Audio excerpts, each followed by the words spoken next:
thank you all for taking time to be here. The Why Do We Do That class has been super fun for me, because it isn't so structured in terms of, okay, here's what you need to know about Rosh Hashanah. Here's what you need to, and then like covering this and covering that and the theology and the liturgy and the what am I going to go. So what's been really fun for me is just kind of like, what have I been asked over the years that people, no matter how long they've been Jewish or around Jews, like know something about, but kind of want to know a little bit more about, right? Or just kind of like, okay, yeah, we knew that, but that's one person's take. What's her take? Or what's KI's take? Or what's Reconstructionist take? Or what's Liberal Judaism's take? So this has been really fun for me to prepare. And so what really motivates me about this is answering questions about why do we do that? Because that's super, super fun. So I have some things prepared based on the questions I've been asked over the years, again, by Jews who have been Jewish their whole lives, seriously Jewishly involved, know that we make the meatloaf this wide and cut off the ends and don't know why, right? And of course, as you said earlier, Susan, because that's how the great-great-great-grandmother did it, because she only had a pan that was this big. Like, so that whole idea is like, why do we do it kacha? Because that's how it is. Like, that's how we do it. And so it's been really fun to hear over the years Jews asking me, why do we do that, even though they've been doing it their whole lives? Then there are folks who haven't been exposed to these customs who are like, why do we do it? Right? Like, because I should know, or I'm embarrassed to ask, or it's a secret, or, right, when do I get to know why we do that? So I really want your why do we do that questions, but I'll start us off and kind of get us going with the questions I've been asked over the years by people who have been Jewish, even for a super long time. All right, so one of the first questions that a lot of people have who are, and I'll start, that it's usually people who are not Jewish ask, why a shofar on Rosh Hashanah? Like, why a shofar? And it's actually something that Jews assume that there's one answer to often, right? And so what's the most common answer you've heard to that question of why a shofar? That's what used to bring the people together. It used to gather people together in ancient Israel. It was like one of the ways that we gathered people together. It's one of the oldest wind instruments known to humankind, is an animal horn that has been roto-rooted, or whatever you call it. What's the technical term? Hollowed out. No, but there's a word for like what you do. Thank you. It's been reamed out. So that is one of the oldest. This is one of the oldest wind instruments in the world. So it was definitely used in ancient Israel to call people together. And so it was the thing that could make sound travel really far. So if you think about how people lived in the ancient world, you needed sound to carry really far to get everybody to hear it. What else do we associate with the shofar, the ram's horn? So the sounds. So immediately you think, when you see shofar or hear about shofar, you think immediately, Dana, the sounds of the shofar. Okay, so we do have attested in Torah, Tru'ah, and Tekiah. We have those in Torah. So anybody who's been studying Torah knows Tekiah and Tru'ah are in Torah. What else? When I say ram and Rosh Hashanah, thank you. The near sacrifice of Isaac. The binding of Isaac, the willingness of Abraham to bind Isaac on the altar, because he was told to offer his son as a sacrifice, or so he imagined, some of us like to say, but whatever. And he is willing to do so. And then why and what? So the angel comes and says, Abraham. The angel had to say his name twice, right? Sometimes when we're caught up in the passion of something, we don't hear so well. Someone calling us to something else. Abraham, don't hurt the boy. Do not touch, essentially one hair on his head. And so what does Abraham offer instead on the altar? The ram. So the shofar from the beginning of our tradition calls to mind Abraham and his willingness to sacrifice his son. ESB. And so some of us see, traditionally that has been seen as an act of great faith and an act of love for God. Lots of us are troubled by that text and say Abraham got it completely wrong and he failed the test and God had to show Abraham that you failed. So take a ram, sacrifice something else. Never sacrifice your children. Never. And of course, for us, the important teaching is not only literally, but don't ever sacrifice your children for something else that you think is more important. And I'm not talking about competing values. I'm talking about at the cost of your child's sense of who they are. Never be willing to sacrifice that for your own parental agenda, right? I'm not talking about the competition between work and raising children or none of that. I'm talking about never sacrifice who your child is for your own vision of who they should be. Right. So that's a good question. It's a really good question because in Hebrew, of course, there is no word for sacrifice. The word is korban, to draw close. And what we're drawing close to, of course, is the divine. So korban, when we offer an animal on the altar, we are drawing close to the divine and inviting the divine in for a meal. That, because God eats some of it and we eat some of it is traditionally how it's like way long ago was understood. So it's a really good question.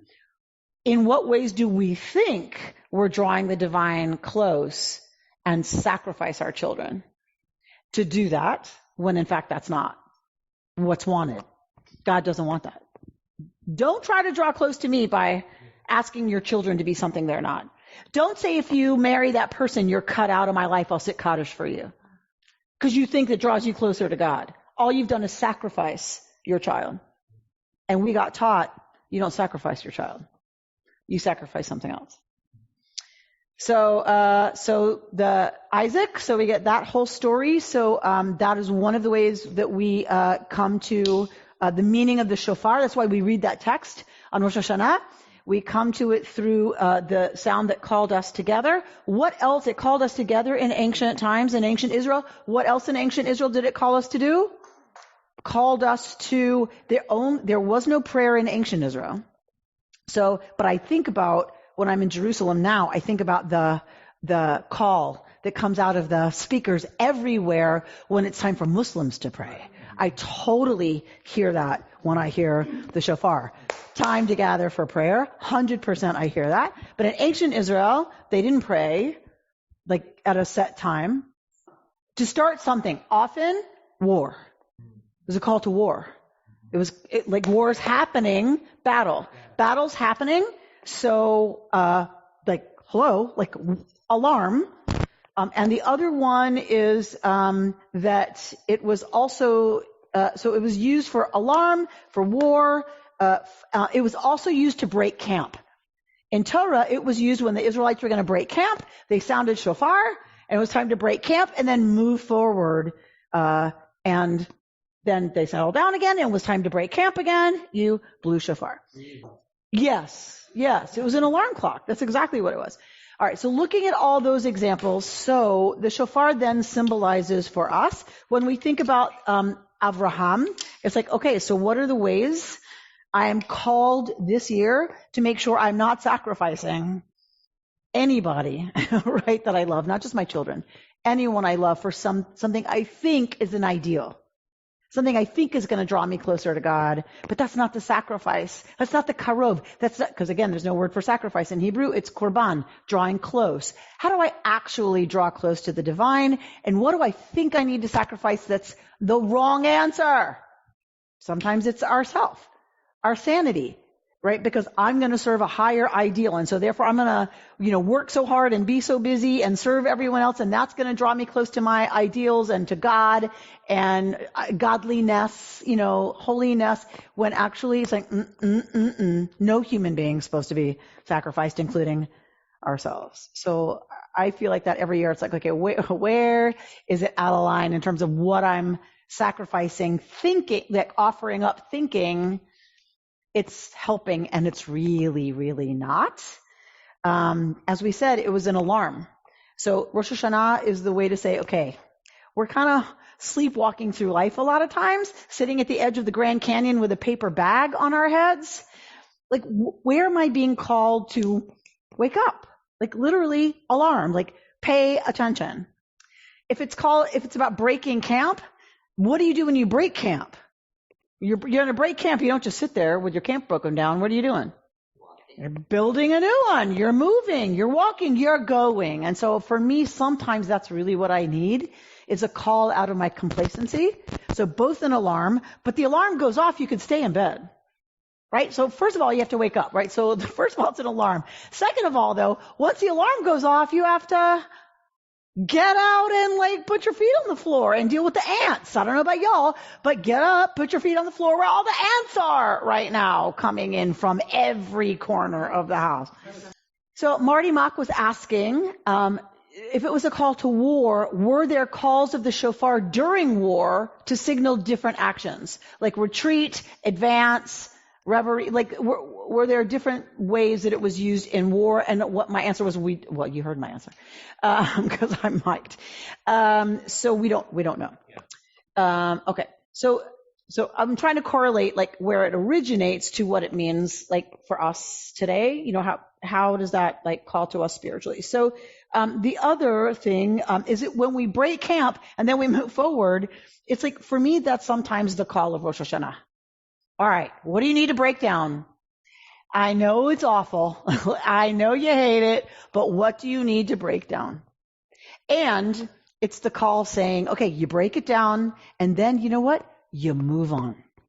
You move forward with confidence, with trust, with everybody else doing the same thing at the same time. Right? Everybody's doing the same thing at the same time. They're all breaking down. They're all moving. They're moving as a team. They're moving as a community. They're moving as a people. And then you set up camp, hopefully, like a little bit ahead of where you were. Turns out they were going in circles for 40 years, but we're not going to talk about that. So for me, that's often the call of Rosh Hashanah is, I'm a little sleepwalking like the rest of us, a little sleepy, a little tired, a little complacent, a lot complacent. And it's the alarm that wakes us up, and then it's like, okay, and it's time to get moving. Like what's next? What's calling me forward? Okay. The Kabbalah, the Kabbalistic tradition understands, a little bit, more than all of those. And it says the only way this makes a sound is how? Like you're just sitting here, it's not going to make a sound. How does it make a sound? By blowing into it. By pushing my breath, my ruach, my wind, my air, my breath through it. That's the only way it sounds. Well, guess what? That is exactly how the divine, according to our tradition, has the human animated, is God blows God's ruach, God's spirit, breath, wind, whatever word you want to use, they're all the same in Hebrew, ruach, blows it into the human being, and that's what animates us. We are breathing in the breath of dinosaurs, and every time we breathe out, often the only way our mouths make a sound is we breathe often, like we breathe all the time. But the only way our mouths can make a sound is when our breath moves through, the way we put our tongue, our teeth, and our lips, and that we need to be very careful about that. We need to be very careful.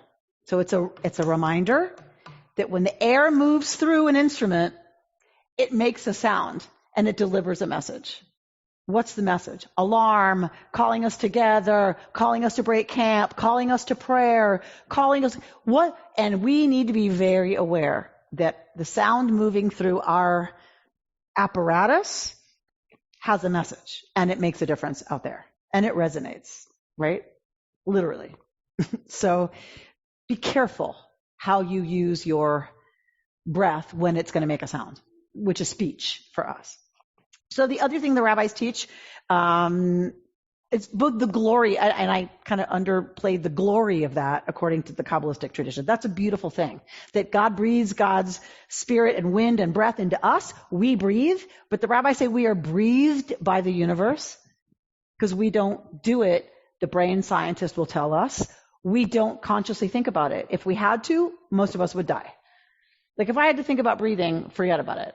I would have died at age 3. So, or before. So, part of the beauty that the Kabbalistic tradition understands is that we don't breathe.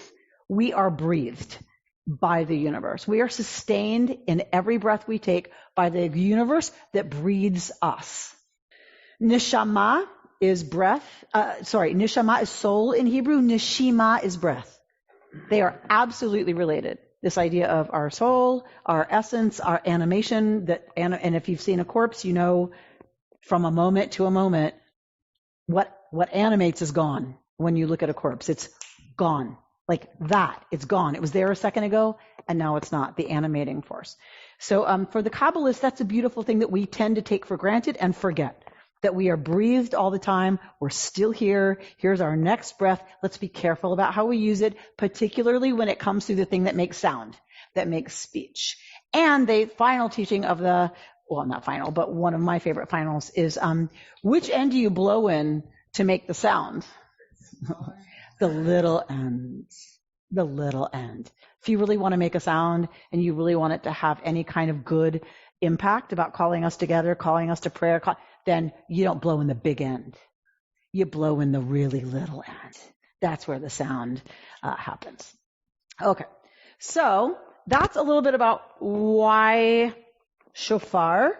And so then the other question is that I've gotten asked is, okay, well, where did these sounds come from and why so many? Like, can you just sound it? Like, why don't we just, like in war, like blow it? Like, okay, we woke up. It's an alarm. We got it. Break camp. Time to move into a new year. Blah, blah, blah. What is with all the business about tekiah, teruah, shivarim, teruah, la, la, la, la, la. Like, what is all that? And so, what we know about Rosh Hashanah from the Bible is Rosh Hashanah is Yom Tru'ah, the day of Tru'ah. It happens in the 7th month. All right. So already, like you might be a little bit like, wait, what? The 7th month? What happened to the New Year? It wasn't the New Year. It was Yom Tru'ah. It was the day of blowing Tru'ah, the 7th month, the first day of the 7th month, the new moon, you blew shofar with a Tru'ah. So Yom Tru'ah, the day of Tru'ah. That's all we know from the Bible. That's what it is. First day, the 7th month, Yom Tru'ah. You have a Yom of Tru'ah, and that's it. That's all we have. Okay. So obviously the calendar changed and it became the 1st month of the Jewish year. Okay. Look, we can have that conversation we want to at some point. People who learn Torah with me probably know that. All right. So fine. So we have Yom Tru'ah. So then we have in Torah, we have the understanding that there was tekiah. And so when they were going to break camp, or where they were going to war, or I think it may be only about breaking camp. There was a tekiah, then a teruah, then a tekiah. So a short blast, a longer blast, and a short blast. That's all we know. Tekiah, teruah, tekiah. So there's a tekiah on each side of the teruah that signaled breaking camp. There's lots of beautiful spiritual teachings about what that means. To have something on either side of when it breaks down, right? We take both what happened and what's going to happen, and that bookends like the breaking down. It's a beautiful teaching. But so what exactly is a truah?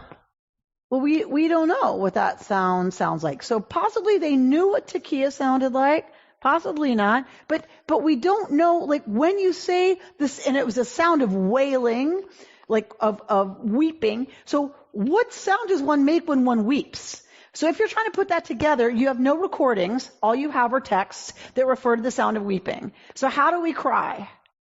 Right? So there's Emelinda. Oh, I want to hear this. Okay. Emelinda, unmute and tell me some sounds of crying. Oh yeah. You're on the spot now, girl.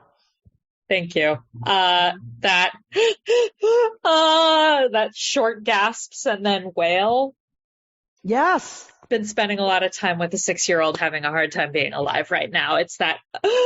Oh, right? So lovely. That was a beautiful demonstration. Thank you. So there's kind of right? So that kind of staccato. And then there's right? So that kind of long blast. And then there's right?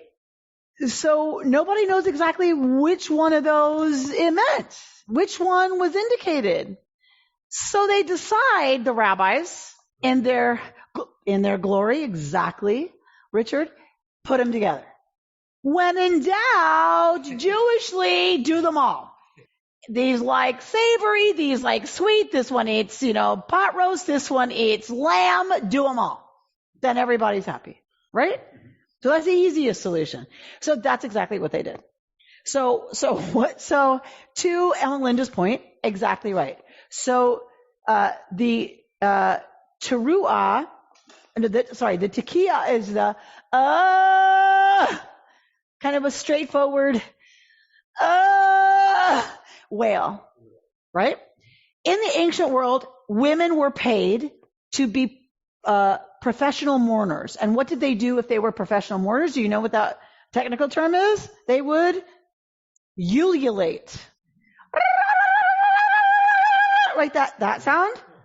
So goes to Emmelinda's, right, that very broken staccato cry, associated with women in the ancient world ululating. Like that kind of very broken. I know I'm hurting people's ears. It's fine.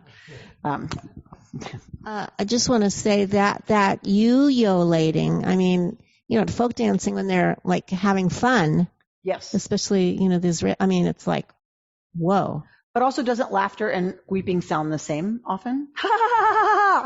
But it feels so cultural. In terms of like, yeah, well, when we go, oh my God, right? That's a lot. That's intense. Right. Right. So that I can't do how they actually do it when they ululate. Shut up, Rebecca.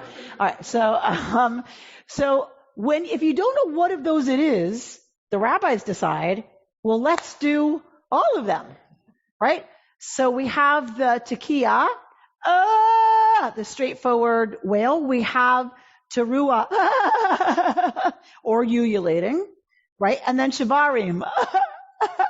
I don't know about y'all, but that's like when I really have been crying a lot, you get to the point where you're just so cried out, but it's like, that broke. So that is shivarim. So we have all of them.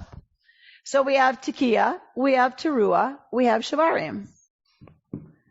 So when the rabbis decided, well, then what should you do? Well, if in total we have a tekiah, tekiah, but we don't know exactly what teruah sounds like, so maybe it sounds like shivarim, then you want to do a tekiah, tekiah, shivarim, teruah, right? Tekiah, shivarim, teruah. Well, what if what they meant by teruah was kind of a combination? Like it's not in isolation. So maybe it was shivarim teruah. Well, we better include that one too. So tekiah, shivarim teruah, tekiah. So when you add those together, you get a bunch of blasts, right? You get about 30, because it has to be repeated. So you get about 30. Anybody know how many times we blow, how many shofar sounds we make on Rosh Hashanah? Total? Very close. 100. 100. We have 100 blasts of the shofar in a traditional service, not a KI, but in a traditional service, you have 100 blasts of the shofar. Some people want to give it significance, like more likely it wound up being 100 because of this is 30. Then in the Musaf service at the Amidah, the standing prayer, you have the soundings of these that are shofrot, zichronot, and malchuyot. So shofrot section of the Amidah in Musaf with these blasts. Then you have the zichronot remembrance section, and then you have the kingship section. So that adds 60 blasts. So if you add those together, you get 90, and then there's 10 somewhere else. Some people want to read in 101 because Sisera's mother, we just won't go there. So it's a whole nother seaport. Okay, so we have 100 blasts total in a traditional service. We don't do that at KI. We stick with kind of the tekiah, teruah, tekiah, shivarim, teruah, tekiah, shivarim, teruah, tekiah. All right. So I want to show you something that is super cool that we got in Israel. I'll pass it around, and then Rebecca maybe can hold it up to the camera to show you at home. These are two pieces done by the same artist, Kabbalist in Sfat in northern Israel. This is a representation of if you make each shofar kind of blast a certain color and a certain shape. This is the 100 blasts of the shofar, visually. A visual interpretation. So the longer blast, the shorter blast, the combination blast. So he put these together in a visual representation of the 100 blasts. I love this one because it just like jumps at me in terms of the color and the kind of vibrancy and the visual representation of sound. This one is he worked with a computer programmer and put the 100 blasts, they actually blew the 100 blasts into a computer and had the computer translate the sound waves into visual. I don't know what I'm saying. You take sound waves and then the computer can represent the sound as an actual wave. And this is what happens when you blow 100 blasts into the computer and have it come out as a visual. So I'll pass that around for each of you. So that's super cool. Oh, right. EKG. Yeah.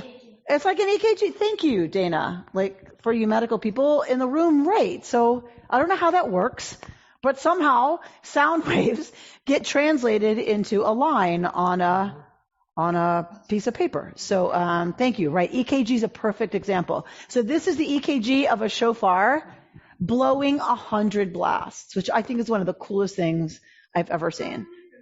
Yes, that's right. When we went on our trip, we saw the artist. We went to his studio, and this was there. Exactly right. I love to think of it on the Voyager spacecraft. I would love to think of that. Right? Okay, so that's a little bit about why so many blasts and why we have different kinds. What else? So questions I've been asked are, why so much king language all over the liturgy? Like, we're Reconstructionists. Come on. Like, what, we're liberal Jews. Like, what's up with that? So, we talked about the 7th month, right? It's not the 7th month for us. What month is it for us? The 1st month. So, where did we get that idea? We got that idea in exile when we were living in Manhattan in a place called Babylonia, where we thought they were very cool with everything they did. And so we were influenced by that. And there had always been two traditions in the Bible, one with the New Year beginning in the spring, in Nisan, with Passover, and one beginning in the fall. And so once the Babylonian exile happened, and the Babylonians recognized their year as beginning in the fall, then it was like a no-brainer. The Jews of Manhattan said, that's what we're doing. We're going to the Plaza Hotel, not our schlumpy Jerusalem hotel. And so the new year became set as the fall, which means Rosh Hashanah became the head of the year, became the new year. What happened with the Babylonians? What did the Babylonians do to celebrate their new year? So you've heard of a Hanukkah bush, because those pagans turned Christians do something with a tree around the birth of some guy, whatever. So, but we're going to do the same thing, but it's a Hanukkah bush, right? So we kind of scoff at that, and yet we have all kinds of king language all over our liturgy for Rosh Hashanah because the Babylonians coronated the king again at the new year. Every new year the king was coronated. The people swore loyalty to the king again. And so that was how they celebrated their new year, with huge festival, huge, bonfire, huge everything. And you swore loyalty to the king. And the king was coronated again with the, of course, consent of the gods.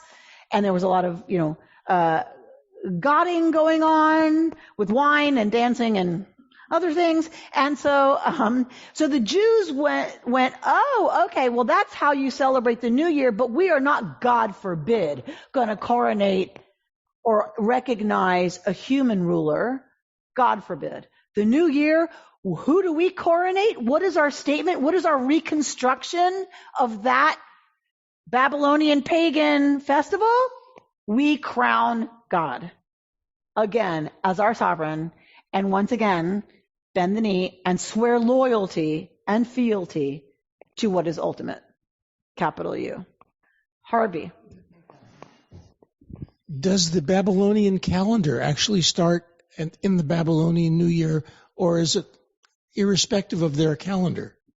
It is their New Year in the fall. It's their calendar New Year. Yes. Also. Well, it was. Yeah. I don't know, but like it was at the time of the Babylonian exile. It was, and so what is still powerful for me about that? Because lots of people say, how can you, as a lesbian, feminist, liberal rabbi, get down with crowning God as king, and that's our big holiday? And I'm like, okay, first of all, people, it's metaphor. Right? Have y'all read poetry? Right? Have you read good fiction? It still teaches us, right, and talks to us and speaks to us deeply about what we do believe to have metaphor work in our lives. And so do I love that it's the metaphor of king? No, but I didn't pick it. And I teach this class in honor of and in memory of the Queen who died this morning. You don't have to love, as I said to Judy this morning, you have to love I'm not a monarchist. You don't have to love the monarchy to recognize the incredible sacrifice and service of Queen Elizabeth II, Zichrona Livracha. Her memory is for a blessing. And I would say Zichrona Tzedika Litova. Like that she was a tzaddik. She was a righteous human being that gave her entire life to service. You have to respect that. Whether you respect imperialism, that's not the conversation. The conversation, so in that same way, I don't have to love the monarchy to love the Queen and what she stands for and her service. And that's kind of how I feel about the Melech language that's all over the liturgy of Rosh Hashanah. I don't have to love the monarchy or that image of God to understand that there are things we need to swear fealty to that are bigger than us, to the ultimate, to reality, capital R, to holiness, capital H, to godliness, capital G. Are we ready to make that sovereign in our lives or not? Because that's the real question. People love to throw out, oh, God is king language, hierarchy doesn't work for me. Okay, that's fine. But guess what else doesn't work for us as American liberal people? Swearing fealty to something bigger than ourselves. Crowning something else as sovereign other than our desires and our compulsions and our hunger and our habits and our success and our power and our influence, and fill in the blank, right? And so for me, that's how I kind of get my head around all that king language, is it's not about the king, right? It's about me.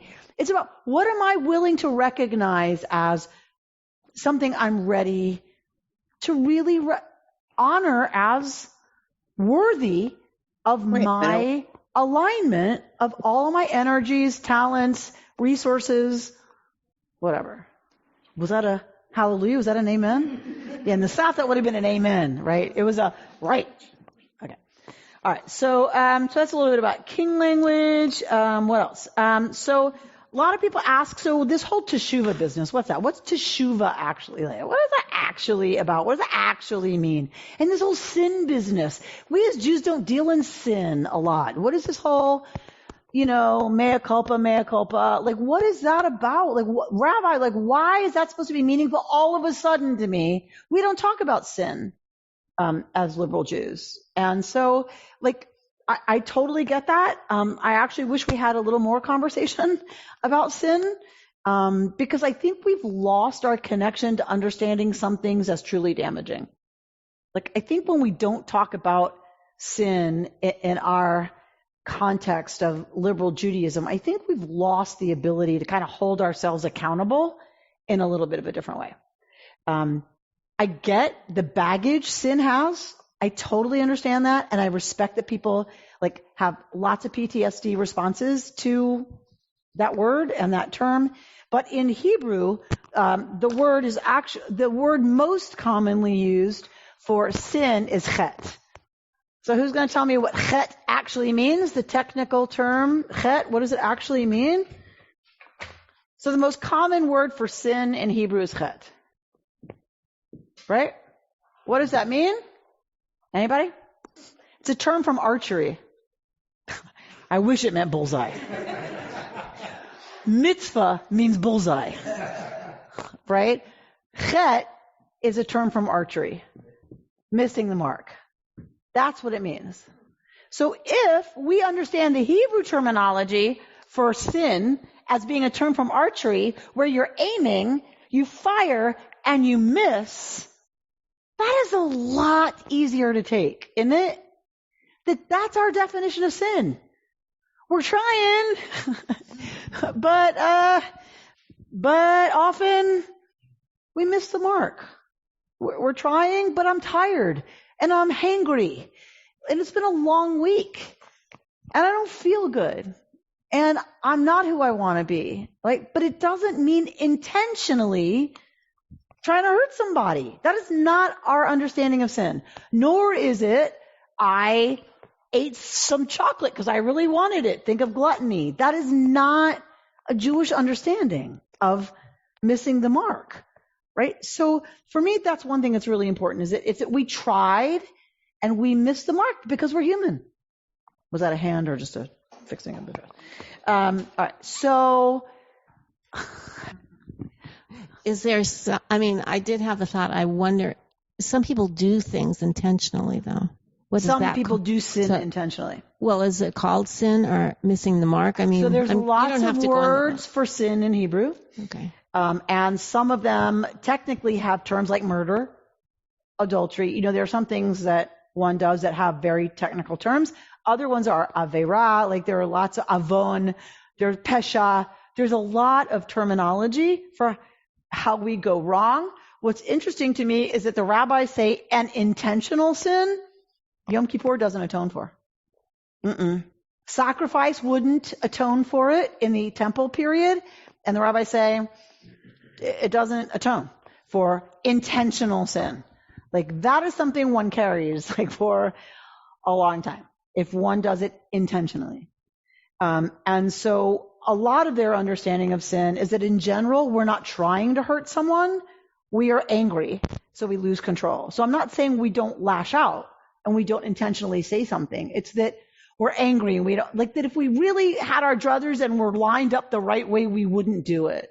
But I'm tired, I'm stressed, the baby's crying and the, car's honking and and so then we lash out and we say things we shouldn't, or I'm jealous or I'm hurt, right? Or whatever. But that intentional is pretty, by the rabbis, is very narrowly understood. It has to be pretty mean, right? For them to understand it as intentional. It has to be pretty in your face. In general, they understand it as we're trying to do we're doing the best we can. And because of lots of circumstances, we screw up and wind up with pesha, avon, chet. Give it to Barbara, please. Isn't it about what you said? It's not so much what you did, but being accountable for, isn't that the whole point of the sin concept, or a big part of it? Say more. It's not so much what you did, intention notwithstanding, but that you have to be accountable for it. That on the high holidays, okay, I did it, I own up to it, I'm sorry. Yes. So Barbara points out a very important part of chet, and then of what we just said, what's tshuva? What is that actually? When we hear this word, do teshuva, do teshuva, do teshuva, what does that actually mean? It's what is that? The whole high holidays we talk about doing teshuva. Teshuva. Okay, so how would you translate teshuva? Reparations. I like that. Reparation. How do we traditionally translate it? Teshuva? Repentance. Right? So what does that mean? To your point, Barbara, we don't ever go into anything saying God will forgive us. That's the last step of the procedure of teshuva. Teshuva comes from this, which I spelled wrong even in the transliteration. Because I can't spell... Shut up, Patty. Okay, so... No, please. It comes from this. Shuv. It comes from shuv. That's the root of teshuvah. This makes it a noun. So shuv. What does shuv mean?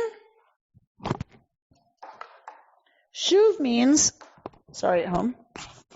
Shuv means to turn, to return. So turn, shuv, just like in English, to return has turning in it. Shuv, change, return.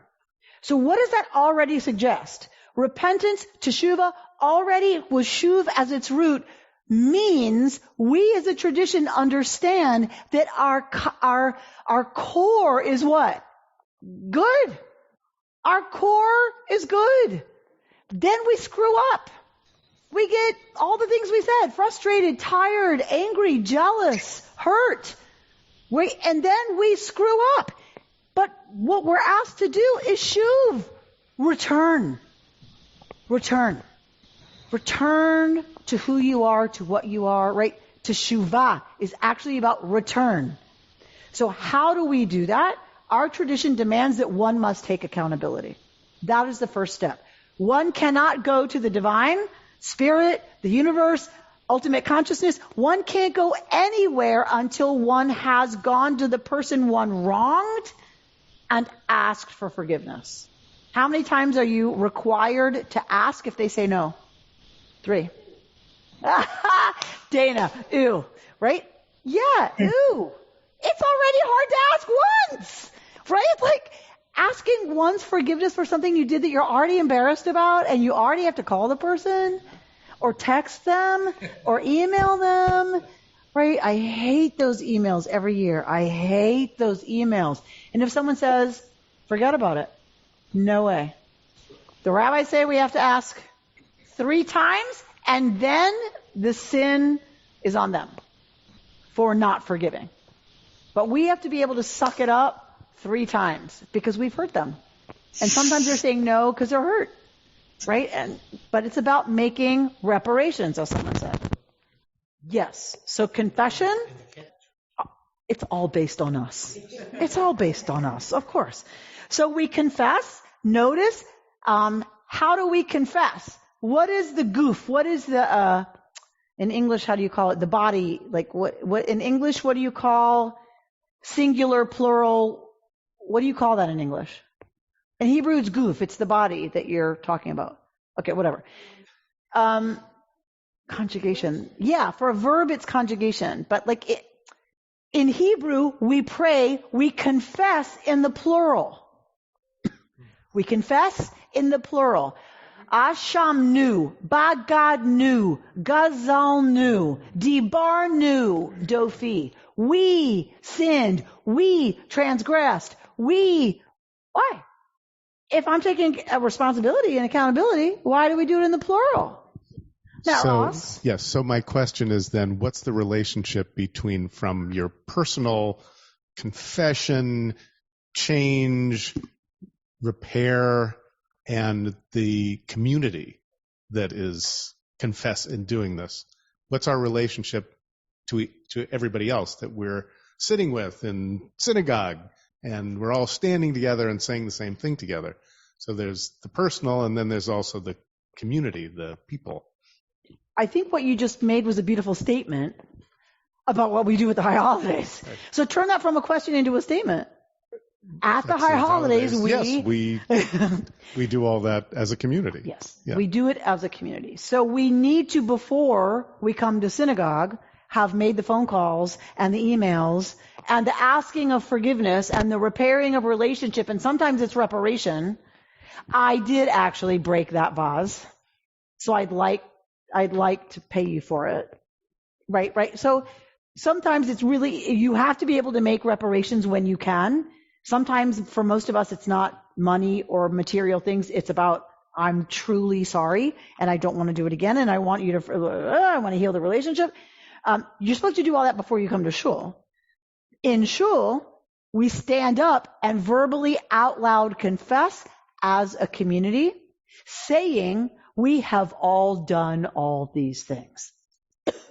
Now, what if I don't think I stole? I didn't steal anything this year. Don't say anything, Judy. I didn't steal anything this year. I didn't steal any pens.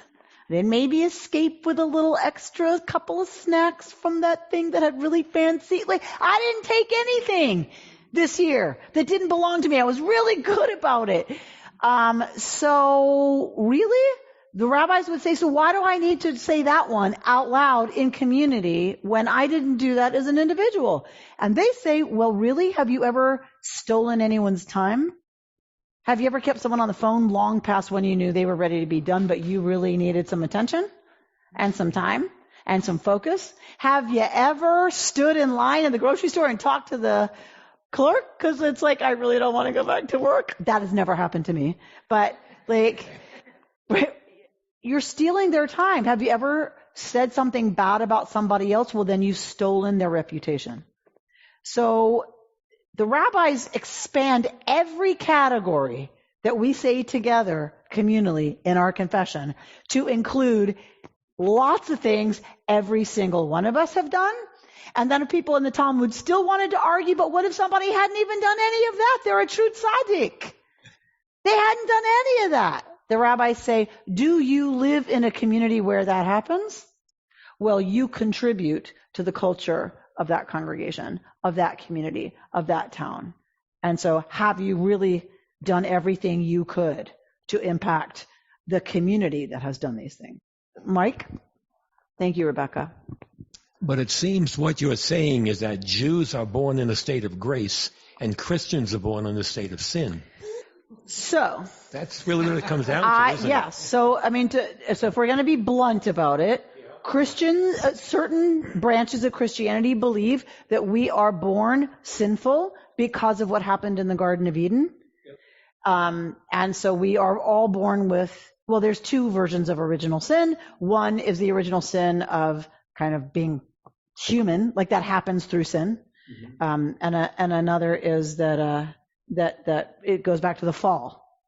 So Jews buy neither one of those, right? Procreation is a mitzvah. The more you procreate, the more mitzvah. So it's not that. It's not how we get here. It's not our origins in terms of biologically, physiologically a sex act. That's not a bad thing. That's a mitzvah in the right relationships, obviously. And there is no repercussion from Eden that stains our soul from the beginning. I won't say we're born in a state of grace. I don't think that's true. The rabbis are very clear that we are born with both a Yetzer HaTov and a Yetzer Hara. We are born with both an inclination to do good and an inclination to do bad. And the work of Torah is to move us from one to the other, right? From our inclinations to grab, to take, to hit, to steal, to like all those things that we have an inclination towards, and to move all those appetites towards the side of Yetzer HaTov, the good side, right? The side of mitzvah, the side of self-restraint, the side of knowing what's best for ourselves, for our families, for our community, and refraining from action that, and that Yitz Greenberg has his whole life has been a teaching about the covenant. And he says the whole point of the covenant, the whole point of Torah is to move us from the world as it is to the world as it should be. That the world as it should be, is very different from the world that is, but Jews don't deny the world that is. We have Torah that helps move us, and the tradition, of the oral tradition moves us from as it is to as it should be. And I really love that about Judaism, that Judaism accepts we are sinful, we are greedy, we want to hit and punch each other. I mean, some people do. That's never happened to me, but that's just part of who we are. And so we are given this tradition, and I believe every people has their tradition to help do exactly that, to move it from how it is more to how it should be. Okay. What time are we at, Rebecca? 8:01. Oh my goodness. Okay, I'm already out of time. Wow. Okay. So, and we haven't even gotten to Yom Kippur. Okay. Yom Kippur. Why do we wear white? People go, why do we wear white? Why is everybody wearing white? Purity, the angels. Why else? We wear white when we die. We wear a white burial shroud when we die. Because it's hot outside? Is that what you said? Okay. Because it's hot outside. Tachlis. The practical stuff. Tachlis, it's hot. We're wearing white. It's reflective. Okay. Thank you, Matt, in his white t-shirt. I love that. So why do we wear white? Angels, purity. It's reflective, and it's really hot out there. And in the Middle East, it was really hot in September. Absolutely. The other thing is we wear white when we die. We are buried in a burial shroud, a kittel, that many, many people wear on Yom Kippur. I too did before I came here. I wore my burial shroud in Duluth. And in Atlanta, always on high holidays, on Yom Kippur, I wore my burial shroud. And so we're trying to find it right now. Because usually I wear the robe that I have, and so I'm trying to find my shroud. I can't find it. But I love, I know, like the face over here. I love wearing my burial shroud on Yom Kippur. Because it is the visceral reminder of what Yom Kippur is trying to come to say, which is you are going to die. And you don't know when. You are given another year. Yes. Men wear it on Pesach. They wear it on their wedding night under the chuppah. The correlation. You stop, Richard. Richard's all about the correlation between marriage and death. So on the night of our greatest joy, we remember it's not forever. We're lucky to have found this person. We're lucky to have this, and we do not take it for granted because it is not forever, and we don't know when it's going to happen. And it could happen really soon, way before we anticipate. And so on the wedding night, it's worn. On Pesach, it's worn. And on Yom Kippur, go to Pico Robertson. Is there a traditional time? You get it before you get married. Before you get married, and then you wear it on Pesach for Seder, and then you wear it on Yom Kippur. So men, of course. Men. Right. Till you're married. Probably because then you have what's at stake. You know what I mean? Like until you marry, you die. Like it's you. It's okay. But it's like once you marry, you have something different at stake should something happen to you as a man in the ancient world. When I saw this, I said. So, Marty, the chemist, says the first time he saw this, he's like, why is everybody in a lab coat? Right? Okay. So, because there's a lot of Jewish doctors, right, in the current.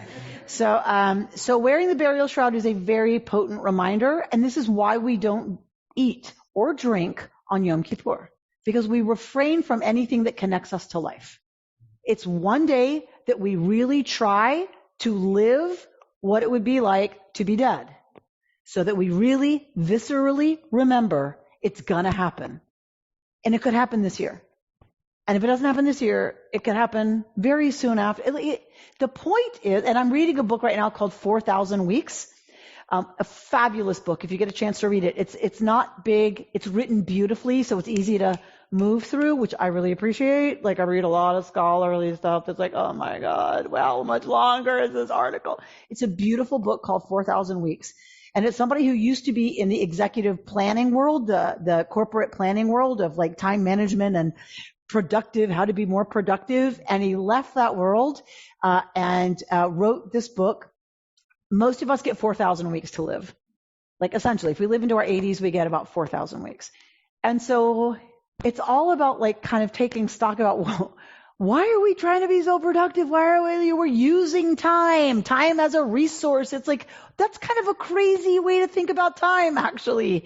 And it's this beautiful book. And for me, it's so Jewish. It's about Yom Kippur. Once a year, we say we get 4,000 weeks. We might not get 4,000 weeks. We might get 2,000 weeks. I don't know how many weeks I'm going to get. There's only 53 in this year. I may not get to all of them.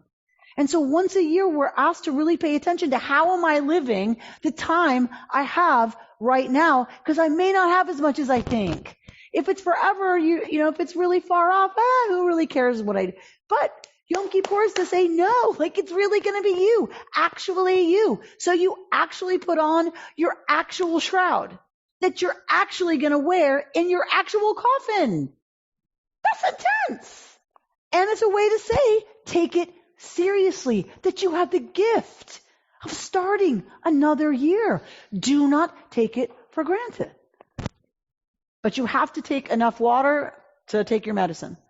And if you have to eat, the rabbis say you have to take enough food to take your medicine and not get sick. You have to. And if you can't fast, you shouldn't fast. So I want to be very clear about that. So the other question people ask me is, why does Rabbi Amy get so upset when people say have an easy fast? Because it should hurt. Fasting is supposed to make us think about all the people in the world who don't have enough to eat every single day. I went to high school when I was at the high school for the performing arts, and our director would tell us all the time the story of the kid who showed up and he said, why are you not paying attention? And I didn't eat breakfast this morning. I'm falling asleep. And he said to him, why didn't you eat breakfast? And he said, it wasn't my turn. People live like this in our communities, in our cities. And so we are supposed to one day a year think about, feel viscerally what that feels like to not have enough to eat. Right? And all right. I want to close with this. Sneakers. Why do we wear tennis shoes on Yom Kippur? So hilarious. Everyone here said no leather. Have you ever seen people wearing leather tennis shoes to shul? Yeah. Right. So just being very clear, we wear tennis shoes because we can't wear leather, because we don't want to stand before the Holy One, the mystery at the heart of reality, on a Yom Kippur, the day we're thinking about our own death, wearing dead animal. Not good. Not a good look. Right? So we don't wear leather. Also, leather was a luxury in the ancient world. If you had leather shoes, that was a huge luxury. So on Yom Kippur, we don't wear, you stand before the Holy One, contemplating your own mortality, wearing the most luxurious shoes you have, which were very expensive in the ancient world. All right, so no leather. So that is why people often only had the alternative of canvas shoes, right? I've looked for nice looking shoes that are not leather, but I'm like, but they look too much like leather. So people are not going to know they're not leather. Espadrilles are perfect. Oh, maybe I'll wear my new espadrille sandals this year. Oh, that's a good idea. Flip-flops, God forbid, chas v'shalom. You have this image of people going to synagogue at the high holy days, getting all dressed up. What did they wear on Yom Kippur, I wonder? So it's very interesting. I grew up in Atlanta, Georgia. I grew up in the South. So you can imagine dressing in the South is a very serious business. And on high holidays, there were everyone with their new hats that matched their new shoes. Their shoes matched their bag, right? Their gloves, until a certain point, matched all of that. It was a very serious breach of etiquette to show up on the highest holy days in anything other than your finest. That included leather shoes, right? You wore your finest. Only in the Orthodox communities would you find people wearing canvas tennis shoes. It was not normative at all. In the big synagogues or at Sinai Temple here, I'm told, you wore your finest of your finest, right? Which is also a value, right? So that's an American value, and not just American, but we as Americans, that was a huge value that I grew up with. Wear white after Labor Day, that's a sin you're going to have to say tshuva for in shul, right? And so you just did not do it. You could do winter white, you could do cream or off-white, but not white. Or you have to do tshuva. So we took it very seriously, and so culturally it's kind of a clash between American values and Jewish values. That's one of the places we see that, for me, was on Yom Kippur. Because I would daven with my yeshiva, folks, and they were all in a burial shroud and canvas keds. And then I'd go, with my friends to shul at the hoo-ha shul, and everyone had a new hat, and and they were showing them off, and it was a huge thing. So I think that's one of the places we see our American and Jewish values kind of coming into, I wouldn't say conflict, because some people are happy with how they've solved it. Like the hats and the outfits are fine and great, actually, for some people. So I'm not saying it's still a clash for everybody, but it's where I see them in tension. But so the leather tennis shoes, I do not understand. I think there are people who just see people wearing tennis shoes and think, well, we're standing so much, we're allowed to wear tennis shoes, and put aside the dress shoe thing for this holiday, and so they just wear their fancy leather tennis shoes. So it's a phenomenon that, like, I'm always just like, but okay, is what it is. Thank you all for being here. Thank you, as always, for being part of this amazing, wonderful, reconstructing this whole business community. And see you next time.